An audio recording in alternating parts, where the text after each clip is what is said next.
Hey everybody, it's Doug Green and I'm the publisher of Technology Reseller News, and this is a special podcast for TR Publications and the ASCDI, the ITAD organization. And I'm very pleased to have with me today Wale Arewa of Xperien. Wale, thank you for joining me today.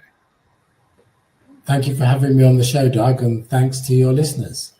Well, I'm delighted we're going to be doing a podcast today on Xperien and on ITAD, and on a real important message, especially for US and Canada and other enterprises, OEMs, and other people across the world. We're going to be talking about that. But first, what is Xperien?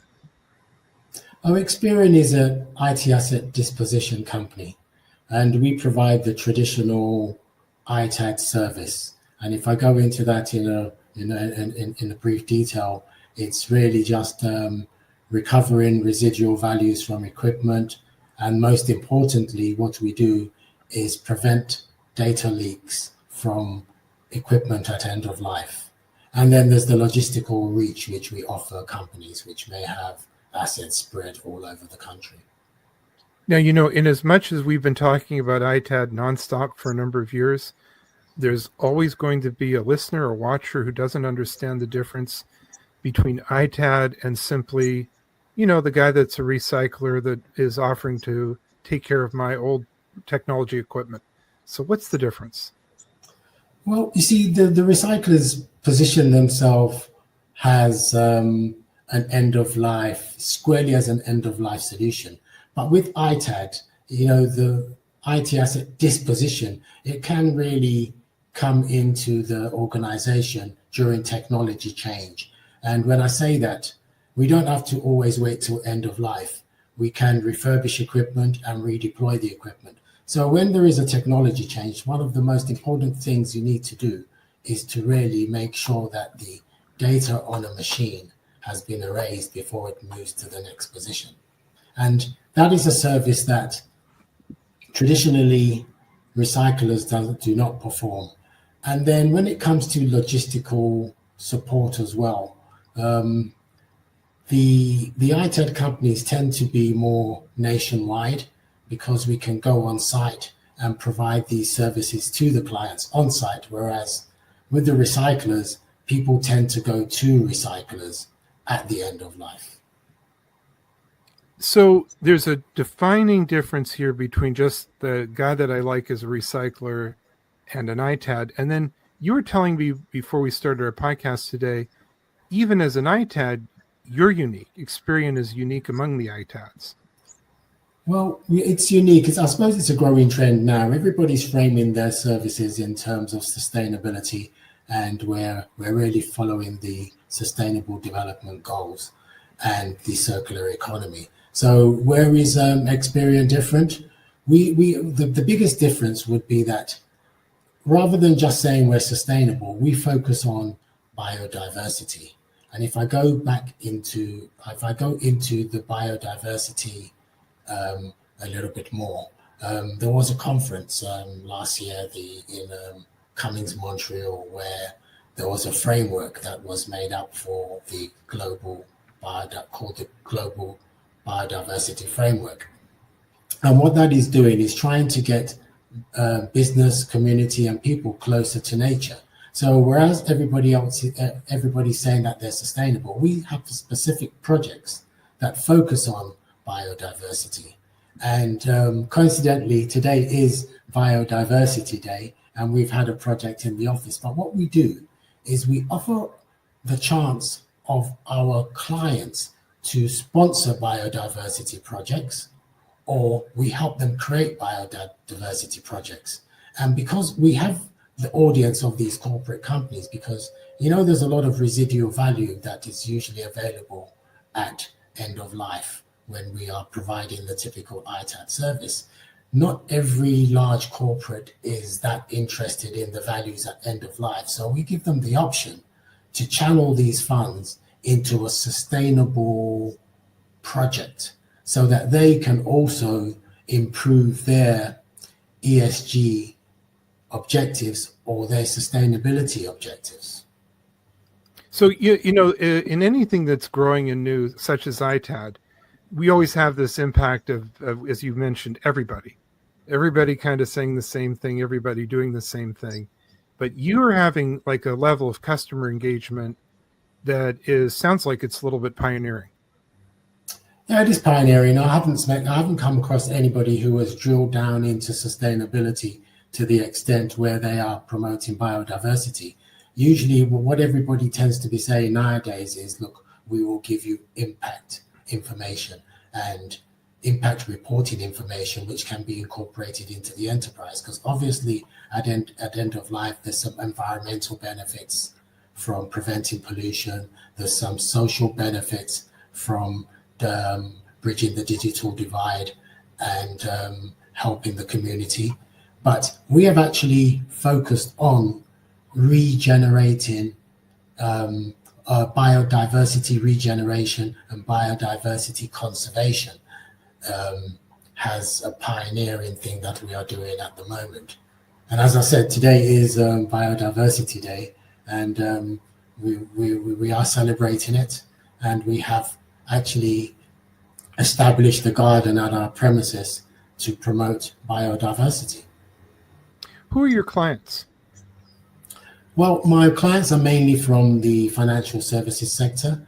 The retail banks and insurance companies are the main clientele, but we do service any the top blue chip companies in South Africa are our clients. So, well, you have a special message in mind for our readers and listeners. What is that? Well, Xperien operates all over the African continent, and we specifically cover 10 African territories. If there are ITADs out there that have clients on the African continent, I feel they should get in touch with us, because we are able to provide them with solutions. We do have partners currently in the US and in Europe, to which we partner with, and we help them to provide the ITAD service to clients on the African continent. Now, let's talk about what a typical day looks like. What does your typical engagement look like? How does that work?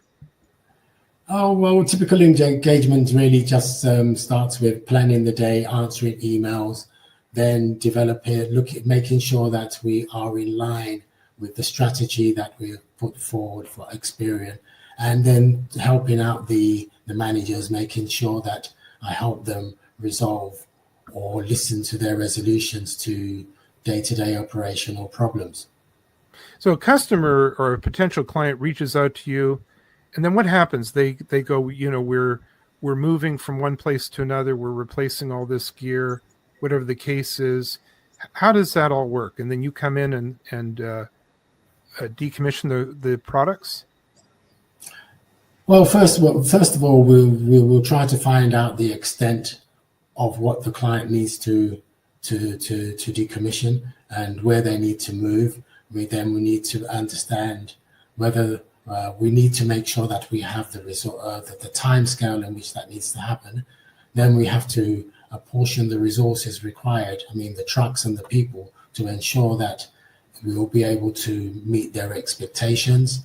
Most of the time they want on-site data destruction, and we have only one truck that can go on-site and destroy that information if it's a physical shredding solution that they want. We can also send technicians on-site to do the software eraser solution. But really, it's just trying to frame what their requirements are and make sure we match that with the resources so that we can meet their expectations. This, I think, is a very important point before we move on, that part of your process is up close and personal, that it's not just a bunch of people putting a bunch of things in boxes and onto a truck, and then they send to your warehouse. You're actually coming out to their site, cataloging all the gear that's there and processing it from their site onward. Is that right? Yeah, that's right. What we use for that, we have an ERP system, so the people that go on site have scanners. So we would arrange everything on a pallet, scan the serial numbers. Before we would leave site, we would send an email or print out a document showing all the equipment that we are taking away. Then when we get back to the premises, we go back onto the ERP and make sure that nothing has been lost during transit, or to give it a technical word, we make sure that the chain of custody is tight. And once it comes back to our processing center, the first thing we do is the data elimination. And that can be either software elimination, physical elimination, or if we really want to save costs and the data isn't that important, we will use a degaussing process. Once that has been done, we will send a report to the client. And sometimes the client decides that they want to reuse some of that equipment, so we would send it to our workshop for refurbishment, reinstallation of an image, and we'll return that back to a client. If the client doesn't want to reuse any of the equipment, then we would basically make the client an offer to buy back that equipment. We tend to have to offer fair market value or better, because over the years, Xperien has been able to establish a very robust dealer network. I think on the mailing list in particular, we have 6,000 dealers. In any 1 year, we have 300 unique resellers. We have an online auction site. So all this together allows us to recover a fair or very high market value for end-of-life equipment or equipment that is redundant. So it sounds like for readers that maybe are sitting in London or New York or San Francisco, and they have remote sites in Africa, they've decided to do a migration, a move, or a change or something, they can turn to you guys, and there's a level of confidence that the right things are going to happen. Well, today, we have a global world, and lots of multinationals have branches in Africa. Africa is a fast-growing continent. South Africa is a hub. And the biggest challenge really is the protection of personal information and proprietary data. So what I think the person sitting in New York is looking for is integrity. And usually it's not that easy for somebody to come over here and do an audit. So what they usually rely on is accreditation. And the accreditation that Xperien has is Responsible Recycler R2 version 3. And that's a very stringent certification. We have to comply with a very stringent set of rules. We have to make sure that we audit our downstream recyclers, as well as conducting things like security checks on our staff, cameras on our premises, test our methods of destruction on a regular basis to make sure that we do comply and we do what we say we do.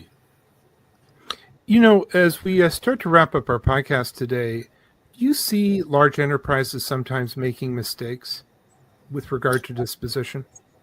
Oh, yes. I think the biggest mistake an enterprise can make is to not use a professional. With the advent of environmental laws and data protection laws, it has formed a professional service around IT asset disposition. And, there are many risks. The biggest risk is the risk of loss of reputation should you use a service provider that leaks your data. And as we know with the Morgan Stanley story, it ended up with a financial penalty of $163 million, as well as a reputational damage. And you're saying that even now, long after that happened, people are still making basically the same mistake, and there's a potential vulnerability that the same thing could happen again. Let me tell you about my experience in the industry. I think there's a big difference between management and the executives. You see, what I find is that management focuses on looking good, or trying to impress the executive that they have done something good. And that usually results in saving money. And it is the management that tend to say, okay, we want an extra $100, $1,000 or be whatever. And they try to compete simply on cost. But when you come to the executives, I think the executives are quite different. I mean, they're a lot more thoughtful. Obviously, they're executives, but they're looking at things in a more sustainable way. I mean, and even when you frame their requirements in an ESG way, they're looking for service providers that can give them good governance. And when I say good governance, it's not just the governance, the financial governance to make sure they get a good financial return at end of life. The most important thing that they look at is to make sure that there is governance around data protection. So when we say that we provide a data elimination process, there is auditability there. So at least they can say they have done their due diligence. And that's what executives look for.